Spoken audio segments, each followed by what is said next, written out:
യേശുക്രിസ്തുവിന്റെ അതിപരിശുദ്ധമാകട്ടെ. ഇന്നത്തെ ചിന്തയ്ക്ക് പ്രാരംഭമായി നമുക്ക് അപ്പോസ്തലനായ പൗലോസ് കൊരിന്ത്യസഭയ്ക്ക് എഴുതിയ ലേഖനം 2 കൊരിന്ത്യർ 5-ാം അധ്യായം അതിന്റെ 16-17 വാക്യങ്ങളുമായി 2 കൊരിന്ത്യർ 5-ന്റെ 16-17 വാക്യങ്ങളുമായി ആകയാൽ ഞങ്ങൾ ഇന്നു മുതൽ ജഡപ്രകാരം അറിയുന്നില്ല. ക്രിസ്തുവിനെ ജഡപ്രകാരം അറിഞ്ഞുവെങ്കിലും ഇനിമേൽ അങ്ങനെ അറിയുന്നില്ല. ഒരുവൻ ക്രിസ്തുവിലായാൽ അവൻ പുതിയ സൃഷ്ടിയാണ്. പഴയത് കഴിഞ്ഞുപോയി, ഇതാ അത് ഏത് ക്രിസ്തുവിലായവൻ പുതിയതായി തീർന്നിരിക്കുന്നു. ഒന്ന് കർത്താവിനെ ശ്രദ്ധിക്കാമോ?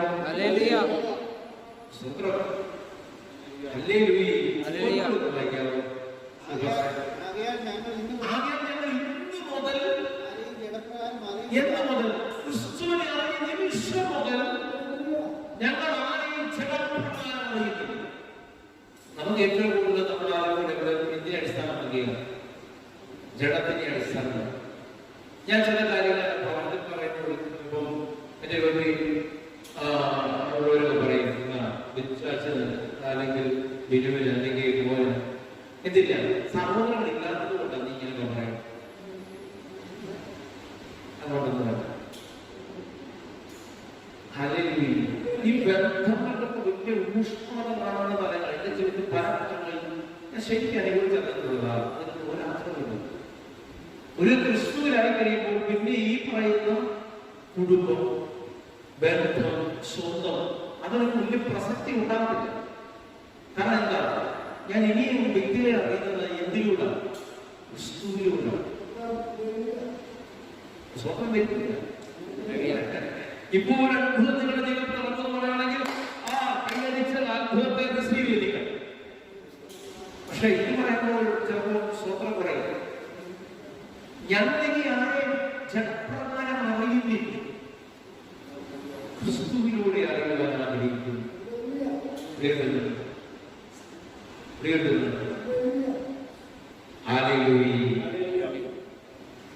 പിന്നെ ക്രിസ്തുവിനാണ്. കാരണം എന്താണെന്നറിയുമോ, ഇങ്ങനെ ജഡപ്രകാരം അറിയാതെ ക്രിസ്തുവിനെ കാണാൻ ശീലിച്ചതുകൊണ്ടെന്നറിയുമോ, ഞങ്ങൾ ക്രിസ്തുവിനായ അതിന്റെ അർത്ഥം എന്താ?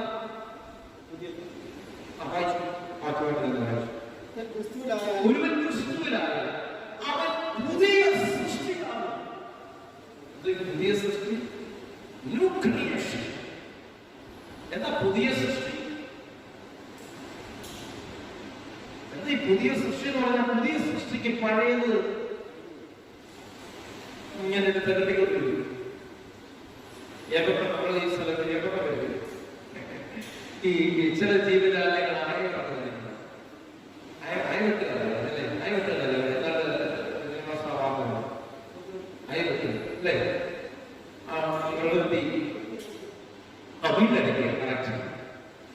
വീട്ടടക്കുക നമ്മുടെ ഡൈജഷൻ പ്രോസസ് വയറ്റിലായിരുന്നു നമ്മളുടെ ചവച്ചിരിക്കില്ല. എന്നാൽ പശുക്കൊക്കെ എത്തി, പശു പ്രളയൊക്കെ എത്തി, ആ ചവച്ചത് പിന്നെ അരഞ്ഞിട്ട് വയറ്റിൽ പോകുമ്പോൾ പിന്നെ എന്ത് ചെയ്യും? പിന്നെ അവിടെ അല്ലല്ലോ പശു ചുഴിക്കാൻ തിന്നുന്നതാണ് കിടന്നാണ് ചെയ്യുന്നത്. അല്ലല്ലോ എന്ത് ചെയ്യുക? അതിന്റെ ഡൈജഷൻ പ്രോസസ്സാണ്, അതിന്റെ ദഹന പ്രവർത്തനത്തിന്റെ ഒരു ഭാഗമാണ്. വീണ്ടും വരിക. നമ്മുടെ ഹൃദയത്തിലെ പലതും വീണ്ടും പൊങ്ങി വരുന്നു. നമ്മൾ ക്രിസ്തുവിനല്ല. പഴയത് കഴിഞ്ഞുപോയി. എന്താ പഴയത് കഴിഞ്ഞുപോയി? ഞാൻ പുതിയ സൃഷ്ടിയാണ്. ഒന്ന് ചേർന്ന് ശ്രദ്ധിച്ചാണ്. ഞാൻ ആരാണെന്ന് അറിയാം. അറിയാതിരിക്കുന്നതാണ് ക്രിസ്തുവിലായ പറയുന്നത്. എന്നെ എന്തൊക്കെ പ്രാർത്ഥനകളാണ് എന്താണെന്ന് അറിയാമോ? നീ ഇപ്പോഴാണോ? അല്ല, ഞാൻ മാറി പിന്നെ പറയുന്നത്. അപ്പൊ നീ മാറി എന്ന് പറയുന്നെങ്കിലും എന്ത് ചെയ്തിട്ടില്ല? മാറിയിട്ടില്ല. ഹല്ലേലൂയ.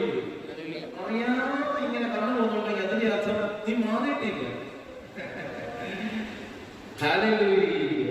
എവിടെയൊരു ശ്രദ്ധ വളർന്നുണ്ടെങ്കിൽ അതിന്റെ അർത്ഥം നീ മാറിയിട്ടില്ല. നീ ഇപ്പോഴല്ല ക്ഷണത്തിലാണ്. നിന്റെ ശ്രദ്ധ, ചിന്തകൾ, പ്രവൃത്തികൾ, നിഗമനങ്ങൾ, നിന്റെ മുന്നോട്ടുള്ള നടത്തിപ്പിനെ പറ്റിയുള്ള ആലോചനകൾ എല്ലാം ക്ഷണത്തിലുള്ള, ഒന്നും ക്രിസ്തുവിലല്ല.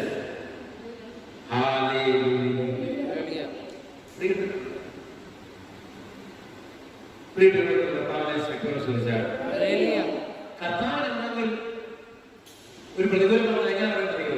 എന്റെ ദൈവം ഈ പ്രതികൂലത്തിൽ നിന്നെ പുറത്തു കഴിവുള്ളവൻ. അവൻ ഈ പ്രതികൂലം കൊണ്ട് ഭയപ്പെട്ട അയ്യോ എല്ലാം പോയെന്ന് പറയുന്നത് ഒരു മറുപടി എനിക്കുണ്ടാകും. ഇതാണ് പൗലോസ് പറഞ്ഞ ആശയവിരോധമായി ആശയോടെ വിശ്വസിക്കുന്നു.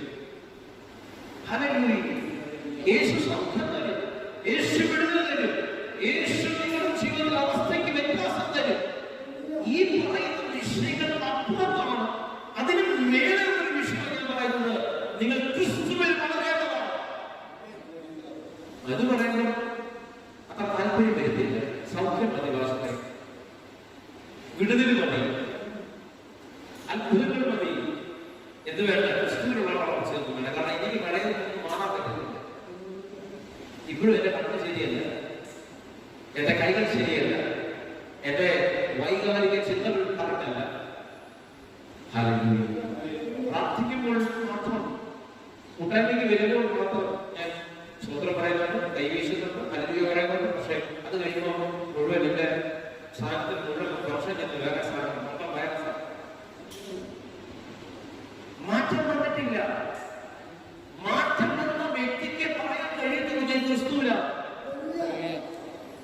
നീ പരാജയപ്പെട്ടു പോകുന്നത്, നീ ചില ധനങ്ങളിൽ തല ഉയരാതെ താഴ്ന്നു പോകുന്നു, ചില മറുപടിയില്ലാതെ കുരുങ്ങിയിരിക്കേണ്ടി വരുന്നത് നീ ഇതുവരെ ക്രിസ്തുവിൽ വളർച്ച പ്രാപിച്ചിട്ടില്ല എന്നുള്ളതാണ്.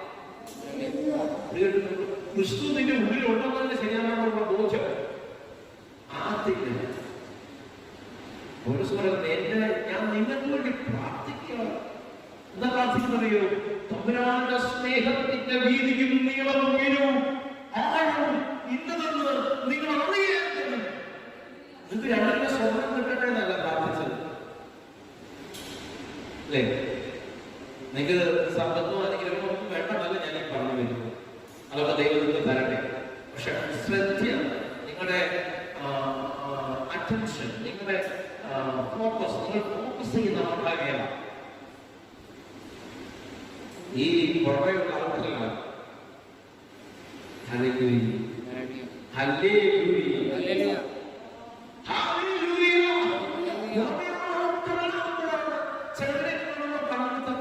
ചിലരെ കാണുമ്പോൾ ഉൾക്കൊള്ളാൻ പറ്റുന്നില്ല. നിറം, ജാതി, വർഗം, വർണ്ണം. ക്രിസ്തുവിലായവന് ആ ചിന്തകൾ വരുത്തില്ല. പാരമ്പര്യങ്ങൾ ഊറ്റക്കൊള്ളത്തില്ല. ഞാൻ എവിടുത്തെയാണെന്നറിയോ? അതൊരു അർത്ഥവുമില്ല. ഞാൻ എവിടുത്തെയാണെന്നുള്ളതിന് അർത്ഥം ഞാൻ ക്രിസ്തുവിലാണെന്നുള്ളതിനുള്ള അർത്ഥം. ക്രിസ്തുവിലാണെങ്കിൽ ഹാലേലൂയ സകല മനുഷ്യരെ ഉൾക്കൊള്ളാനുള്ള മനോഭാവം ഉണ്ടാവും. സകല മനുഷ്യരെ ഉൾക്കൊള്ളുന്നവർ നിന്നെ വളർന്നു വരുന്ന കടനെ പിടിച്ച് മടിയിൽ നിന്നുള്ള അർത്ഥത്തിലല്ല കേട്ടോ. പണ്ട് ഇതുപോലെ ഒരു അവാർഡ് കിട്ടി ഞാൻ പണ്ട് ഇപ്പോഴില്ല കാണാറില്ല.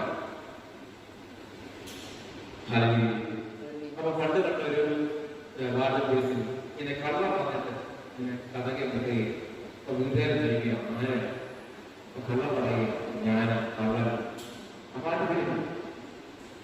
എന്തിനാണ് വന്നത്? നിങ്ങൾ ഒരു പക്ഷേ കേട്ടിട്ടാണ് ഈ സംഭവം. മോഷ്ടിക്കാൻ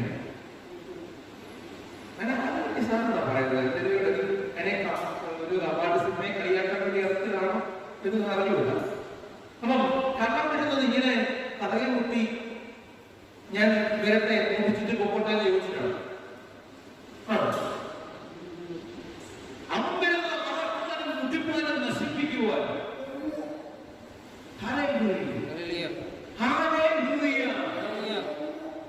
പിശാചെന്തോ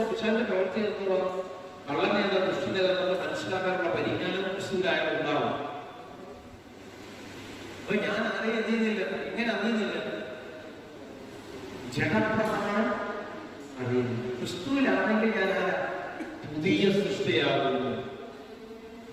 പുതിയ സൃഷ്ടിയാകാൻ കൊതിക്കുന്നവരും ആയവരും ഉൾപ്പെടെ നെഞ്ചിട്ടൊരു കൈവശമാണ് എന്റെ കർത്താവ് അവൻ നിറയാൻ കൊതിക്കുന്നു. ഇപ്പോൾ തന്നെ ഒരു ഹീലിംഗ് നടത്തി നിങ്ങളുടെ ജീവിതത്തിൽ വലിയൊരു സൗഖ്യം ഉണ്ടാകും. നിങ്ങളുടെ ജീവിതത്തിൽ ചില മണ്ഡലങ്ങളിലെ മറുപടികൾ ഉണ്ടാകും. ഹല്ലേലൂയ. ഒന്ന് ശക്തിയോട് ശ്രദ്ധിച്ചാണ് അതിന്റെ 20-21 വാക്യങ്ങൾ വായിച്ചാൽ ഞാൻ ക്രിസ്തുവിനോടുകൂടെ ക്രൂശിക്കപ്പെട്ടു. ജഡമനുഷ്യനെ ഉപേക്ഷിച്ചു എന്ന് പറഞ്ഞാൽ, അല്ലെങ്കിൽ ഞാൻ പുതിയ മനുഷ്യനായി തീർന്നു എന്ന് പറഞ്ഞാൽ എന്താണ് എന്ന് ഗലാത്യസഭയ്ക്കുള്ള ലേഖനത്തിൽ വ്യക്തമാക്കിയിരിക്കുകയാണ്. ഞാൻ ക്രിസ്തുവിനോടുകൂടെ ക്രൂശിക്കപ്പെട്ടു.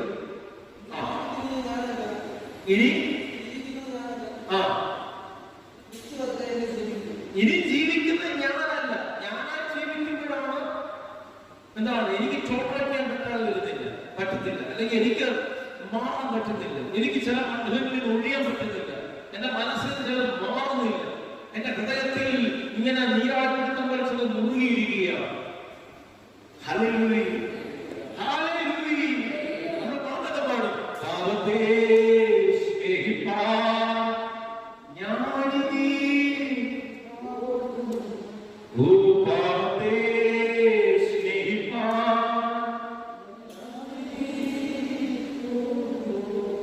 ദൈവത്തിൻ പൈതല ജീവിക്കും ഞാൻ. ഇതൊരു പ്രഖ്യാപിക്കുക, എന്താ ചെയ്യുന്നത്? ഇനി ഞാൻ എന്തിനില്ല, കാരണം ഞാൻ എന്റെ ക്രിസ്തു ഉരുവായിരിക്കുന്നത് തന്നെ എനിക്ക് വേറെ ചിലതിനെ സ്നേഹിക്കാൻ കഴിയത്തില്ല, എനിക്ക് വേറെ ചില മതങ്ങളോട് ഫോക്കസ് ചെയ്യാൻ പറ്റത്തില്ല, ഗൂഢതന്ത്രങ്ങളോട് എനിക്ക് ചുവട് വെക്കാൻ കഴിയത്തില്ല. ഞാൻ ദൈവത്തിന്റെ പൈതലാണ്. അതാണ് ക്രിസ്തുവിന്റെ വിരുദ്ധമായിട്ടുള്ള വിഷയം. ഞാൻ ക്രിസ്തുവിനോട് ക്രൂശിക്കപ്പെട്ടിരിക്കുന്നു. ഇനി ജീവിക്കുന്നത് ഞാനല്ല, ക്രിസ്തു അത്രേ. അപ്പൊ ക്രിസ്തുവിന് ഹിതകരമായിട്ടുള്ളതാണോ നിങ്ങൾ ചിന്തിക്കുന്നത്? ക്രിസ്തുവിന് ഇഷ്ടപ്പെടുന്നതാണോ നിങ്ങൾ പ്രവർത്തിക്കുന്നത്? ഒന്ന് സ്വയം പരിശോധനയ്ക്ക് ഈ ചിന്ത വിധേയമാകട്ടെ എന്ന് ഞാൻ പ്രാർത്ഥിക്കുകയാണ്. 21 വയസ്സാണ്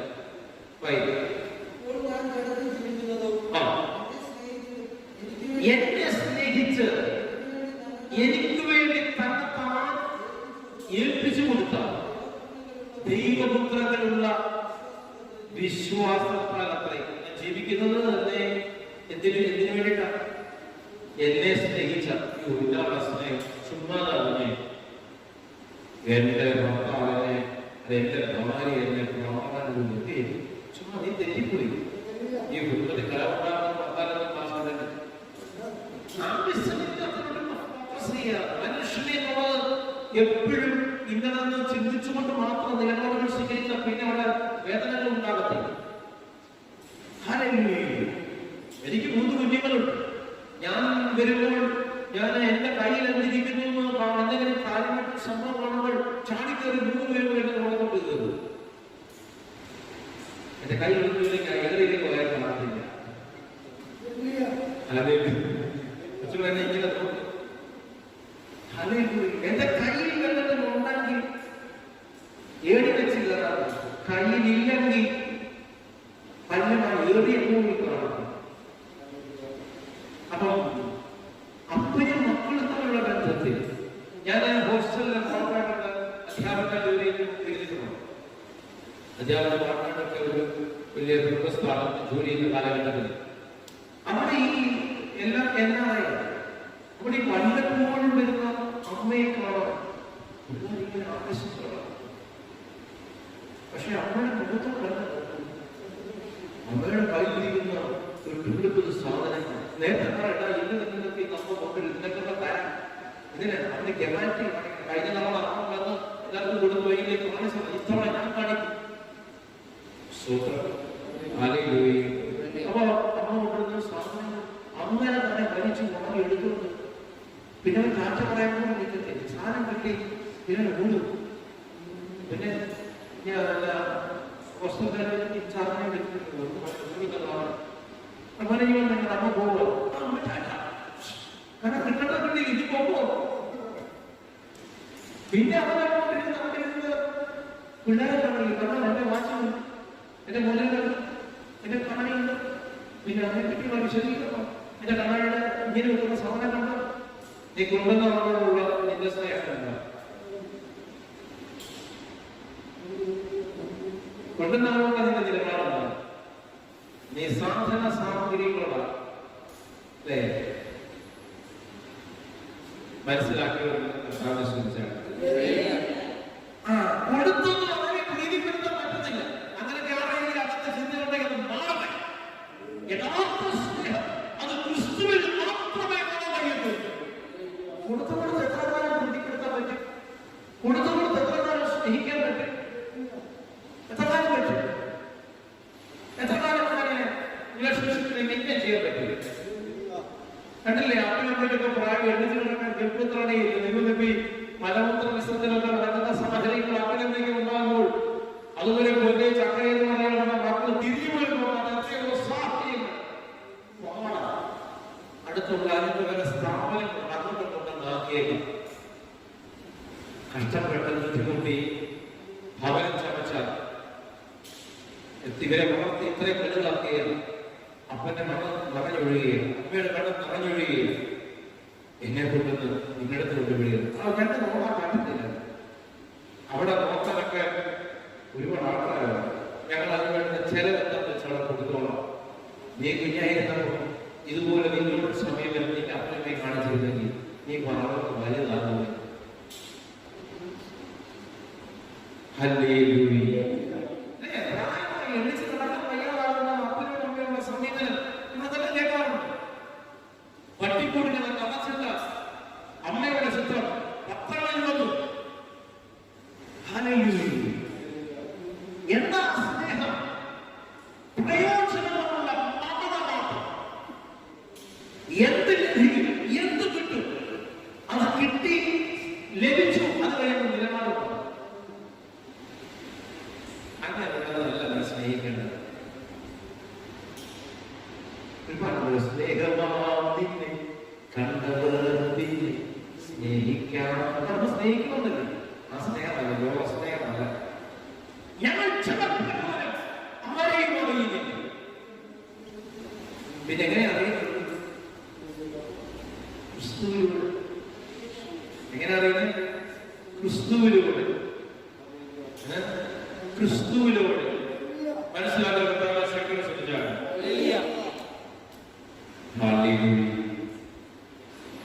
ആ വാക്യം പൂർണ്ണമായ വായിച്ചു. ഞാൻ ദൈവത്തിന്റെ കൃപ, ദൈവം തന്നിരിക്കുന്ന കൃപകളെ വ്യർത്ഥമാക്കുന്നുണ്ടോ? ദൈവത്തിന്റെ കൃപകളെ ഞാൻ വ്യർത്ഥമാക്കുന്നില്ല. ന്യായപ്രമാണത്താണ്, പഴയ നിയമത്തിന്റെ കൽപ്പന പ്രകാരം നീതി വരുന്നു എങ്കിൽ ക്രിസ്തു മരിച്ചത് വെറുതെയല്ലോ. വർഷം ഇനി അതിലേക്ക് തന്നെ കൊണ്ടുവന്നെത്തി. വേറൊരു ടോപ്പിക് പ്രസംഗിച്ചു എങ്ങോട്ടെത്തി?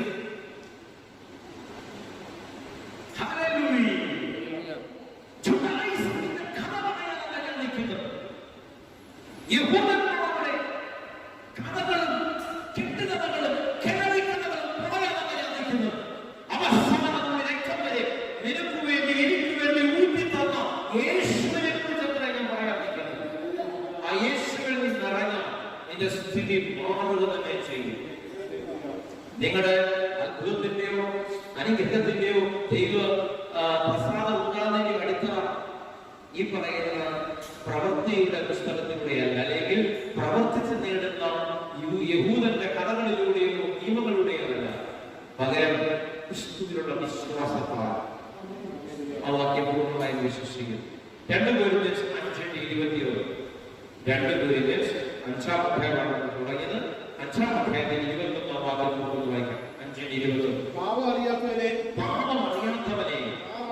നാം അവനിൽ ദൈവത്തിന്റെ നീതിയാകേണ്ടതിന് അവൻ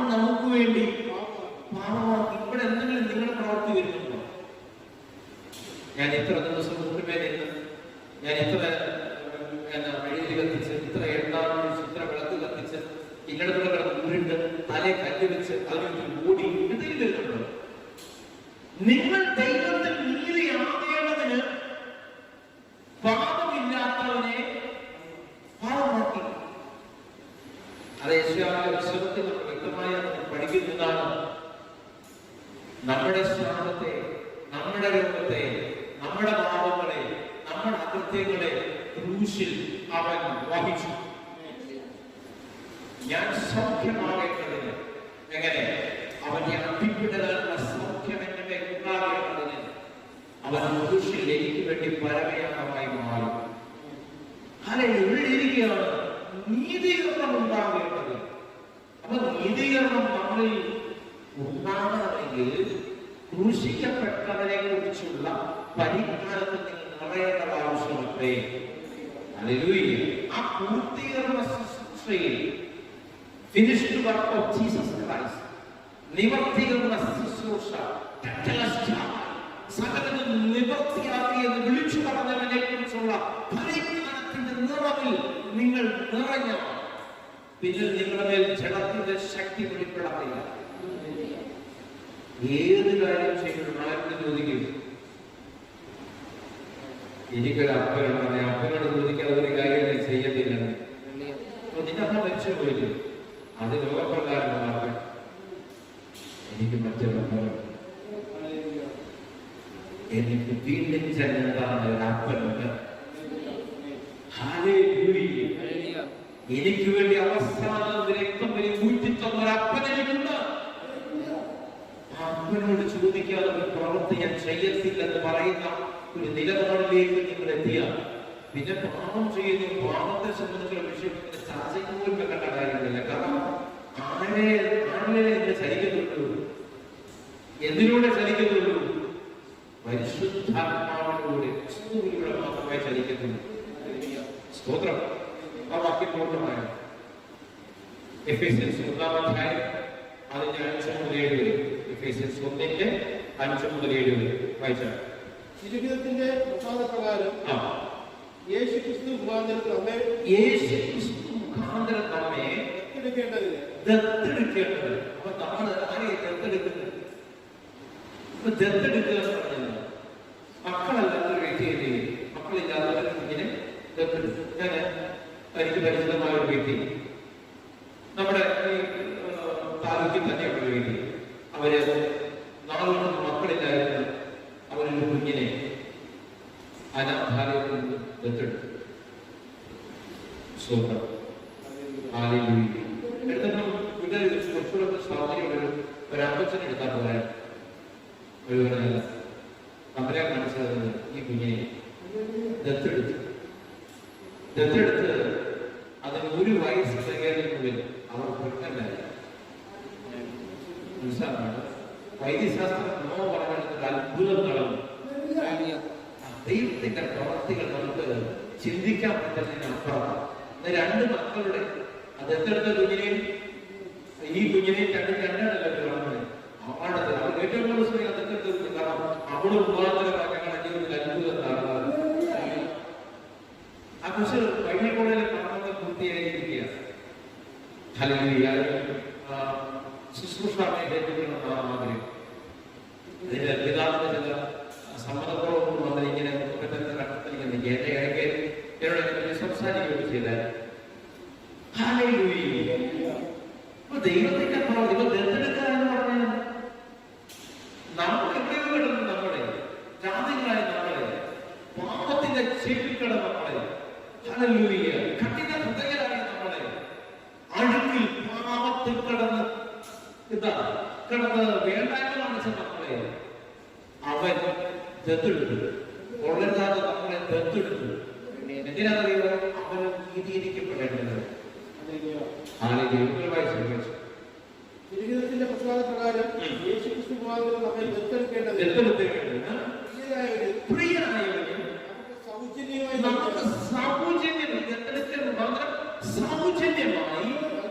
നൽകിയ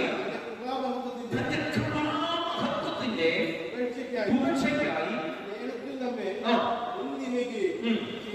ചെയ്തു തരും. അവനിൽ നമുക്ക് അവന്റെ രക്തത്താൽ അതിക്രമങ്ങളുടെ മോചനമെന്ന വീണ്ടെടുപ്പുണ്ട്. അതുകൊണ്ടാണ് ക്രിസ്തുവിലായ ഭാഗ്യവാനെന്ന് പറയുന്നത്. അതിക്രമങ്ങളുടെ മോചനമെന്ന വീണ്ടെടുപ്പുണ്ട്. മനസ്സിലായില്ലേ ഭാഷ? നിന്റെ പാപങ്ങളെ കടിച്ചുകൊണ്ടായിരുന്ന നീ യേശുവിന്റെ സന്നിധിയിൽ പരമാർത്ഥ ഹൃദയത്തോടെ നിന്ന നിന്നെ കഴുകി ഹിമപോലെ വെളുപ്പിക്കുവാൻ എന്റെ കർത്താവ് ശക്തനാണ്. എന്നാൽ പലരും പഠിച്ചാൽ ഇതൊരു പ്രസംഗം കേൾക്കുവാനുള്ള ആ പ്രസംഗത്തിൽ ഞാൻ അവരോട് ക്ഷമിക്കട്ടെ, അവർ ചെയ്ത അതിക്രമങ്ങൾ നിമിത്തങ്ങളെ തകർത്തുകളെ.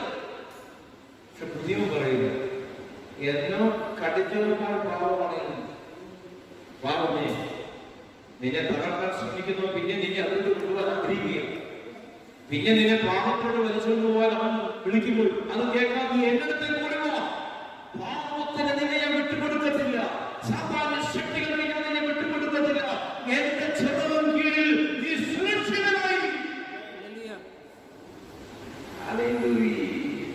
ഒരു റാഞ്ചി വട്ടം കൊണ്ടത് കണ്ടപ്പോൾ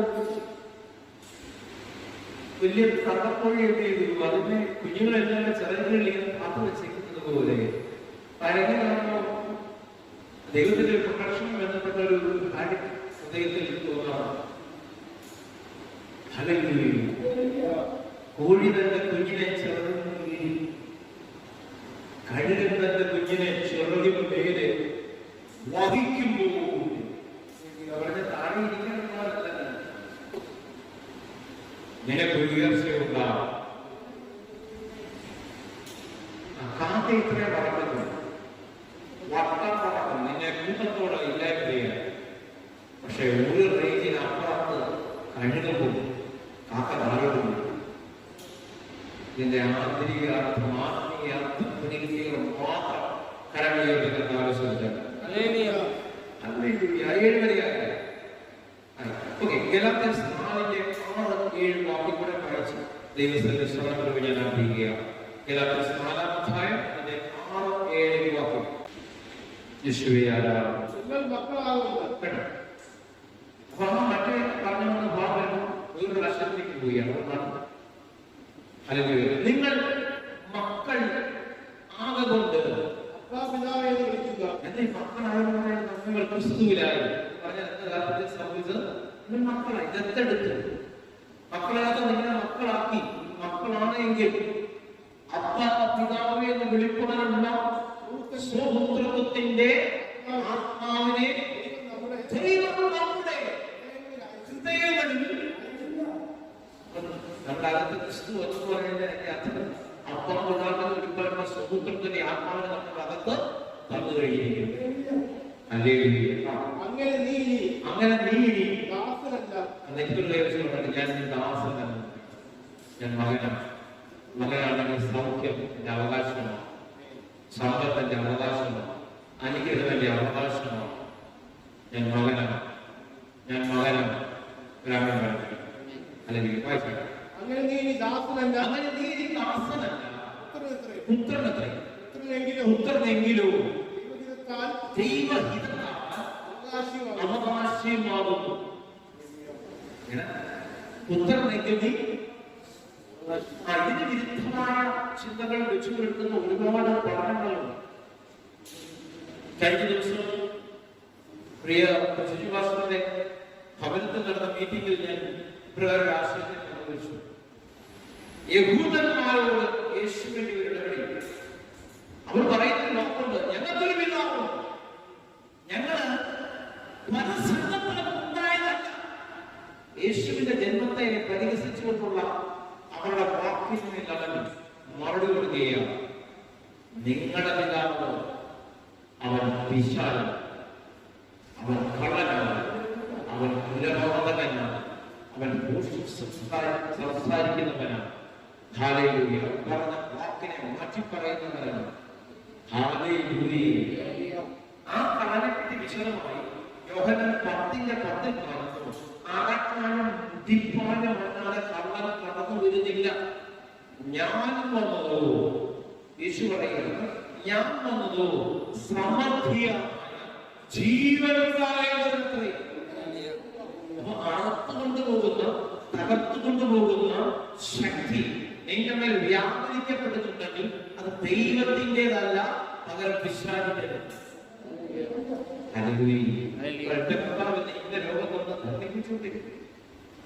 നീ എത്ര അസ്വസ്ഥതയിലൂടെ കടന്നുപോയാലും ആ ദൈവം തന്നാന്ന് ചിന്തിക്കരുത്. എന്റെ യേശുവേ, എന്റെ അപ്പ, എനിക്ക് ഇതിനൊരു വിടുതലെന്ന് ഹൃദയത്തിന്റെ അടുത്തിട്ട് പ്രാർത്ഥിക്കുന്നുണ്ടെങ്കിൽ ഒരു സൗഖ്യം എന്റെ ജീവിതത്തിൽ നിശ്ചയമായി ഉണ്ടാകും. അബോധമുള്ളവർ കരങ്ങളുയർത്തി കർത്താവിനെ ശക്തിയോടെ സ്തുതിച്ചാണ്. ഒരു നിമിഷം പ്രാർത്ഥിക്കും. അരുതുന്നവരുടെ യേശു അങ്ങിൽ നിറയേണ്ടത്, അങ്ങിൽ വളരേണ്ടത്, അങ്ങയുടെ ബലത്തിൽ ശക്തിയുടെ നിറഞ്ഞ് മുന്നോട്ട് ചലിക്കേണ്ടത്.